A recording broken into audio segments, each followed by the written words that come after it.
내가 지금 기뻐함은 너희로 근심하게 한 까닭이 아니요 도리어 너희가 근심함으로 회개함에 이른 까닭이라. 너희가 하나님의 뜻대로 근심하게 된 것은 우리에게서 아무 해도 받지 않게 하려 함이라. 사도 바울은 회개하게 된 그 동기가 너희가 하나님의 뜻대로 근심하게 되었기 때문이다. 근심인데 그냥 근심이 아니에요. 그 편지가 고린도 교회 교인들을 하나님의 뜻대로 근심하게 했다는 것입니다. 바꾸어 말하면 하나님의 뜻, 즉 하나님의 말씀에 비추어 자신들의 삶과 행위를 되돌아봄으로 인한 근심이에요. 사도 바울의 편지를 받기 전에는 다 내가 잘났어요. 내가 다 잘했습니다. 나는 항상 정당해요. 그런데 자신들의 잘못을 사랑으로 조목조목 지적하는 사도 바울의 편지를 보고 비로소 하나님의 말씀 앞에서 그 거울에 자신들을 한번 비춰봤습니다. 그랬더니 형편없는 실상이 보이는 거예요. 그로 인한 근심이 생겼다는 거예요.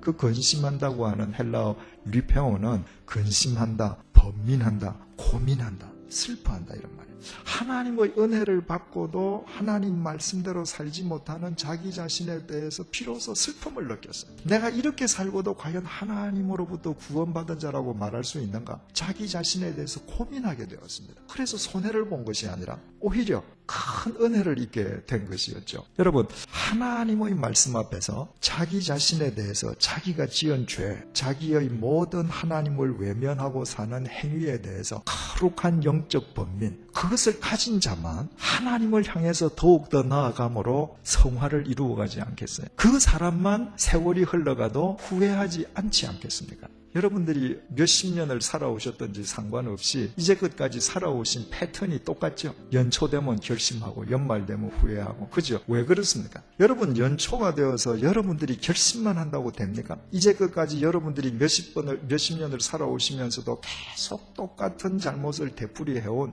여기에 대해서 여러분들이 단 한 번도 영적으로 고민해보지 않고, 여러분들의 그 연약함에 대해서 영적으로 슬퍼해보지 않고, 내가 이렇게 살아서는 연말에 또 똑같이 후회할 것 아닌가라는 영적 근심을 한 번도 해보지 않고 올 1년 동안이 거룩한 성화가 이루어지겠습니까? 그 영적인 근심 속에 여러분들이 한번 몰입해보시지 않는다면 12월 31일에도 똑같이 후회할 것입니다. 내가 한번 하나님의 말씀 앞에서 나의 실상에 대한 거룩한 슬픔에 잠겨볼 때 나는 더더욱 하나님과 함께 동행하는 삶을 살 수 있게 되고, 그로 인해서 후회함이 없는 한 해를 마감하게 되는 것이죠. 지금 사도 바울은 그 말 하는 것입니다. 10절, 하나님의 뜻대로 하는 근심은 후회할 것이 없는 구원에 이르게 하는 회개를 이루는 것이요, 세상 근심은 사망을 이루는 것이니라. 세상 근심은 하나님이 없는 근심입니다. 신앙과 무관한 근심이에요. 여러분, 하나님 없는 근심, 신앙과 무관한 근심은 결국 무슨 근심이에요? 여러분을 어디다 몰아넣습니까? 절망, 좌절, 분노, 정오심, 불안, 초조, 이걸로 끝입니다. 하나님 없는 근심은요, 나 우물 속에 나를 가두어버려요. 근심하면 할수록 더 불안에 떨고, 근심하면 할수록 더 좌절하고, 근심하면 할수록 더 정오심만 생기고, 그래서 그것은 문제를 해결하는 것이 아니라 자기 시간을 소진시키는 어리석음으로 끝나버려요. 시간이 뭐라고 그랬습니까?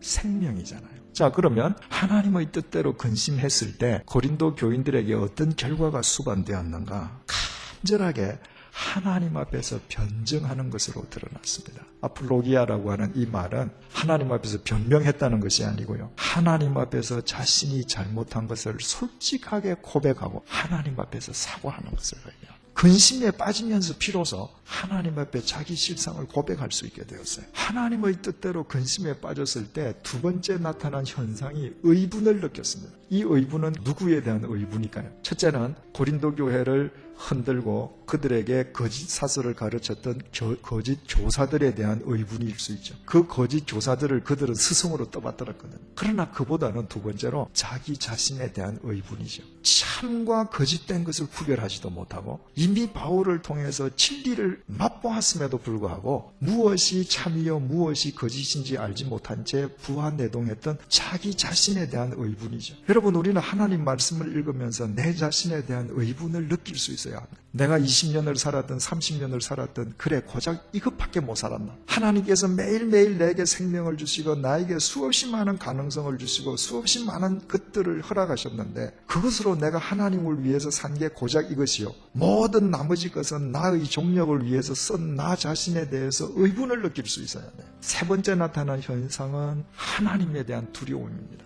두려움을 회복했습니다.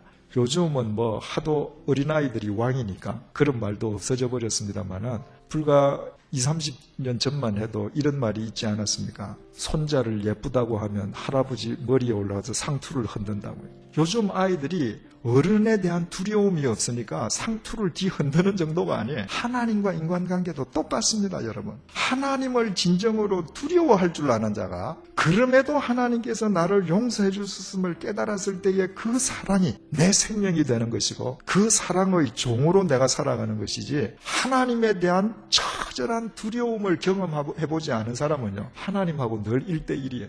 똑같아요. 자기하고 하나님. 아니, 하나님 위에 앉아서 놀죠. 거룩한 근심, 거룩한 번민의 말씀 속에 깊이 빠져보았을 때 내가 하나님에 대한 두려움이 없었구나. 그래서 내가 그렇게 방자하게 살았구나. 그렇게 교만했구나. 비로소 깨닫게 되었다는 거예요.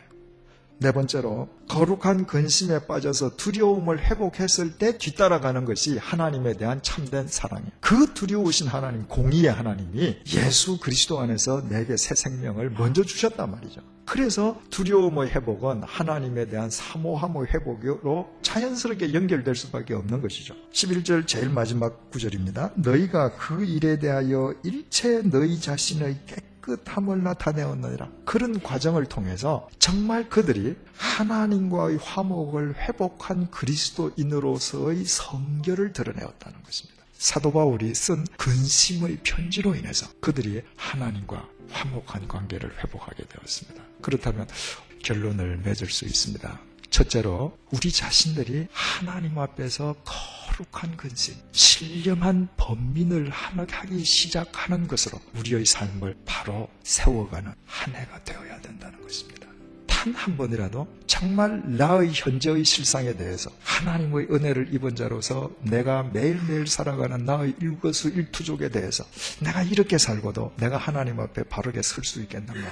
내가 이렇게 살고도 하나님 앞에서 받을 상급이 있을 수 있겠는가? 이렇게 살고도 뿌린 대로 거두게 하시는 것이 하나님의 심판이라면 내가 하나님 앞에서 과연 무엇을 얼마나 거둘 수 있을 것인가? 현재 나의 실상에 대해서 한번 근심하고 번민해 볼 때에만 우리는 하나님 앞에서 성화를 완성해가는 거룩한 해로 뿌려갈 수 있는 거예요. 그리고 그 결과로 우리는 하나님과 사람으로부터 신뢰받는 사람으로 세움받게 되는 것입니다. 두 번째로는 세상을 향해서, 한국 그리스도인들을 향해서 근심하고 고민하게 하는 교회가 되자는 것입니다.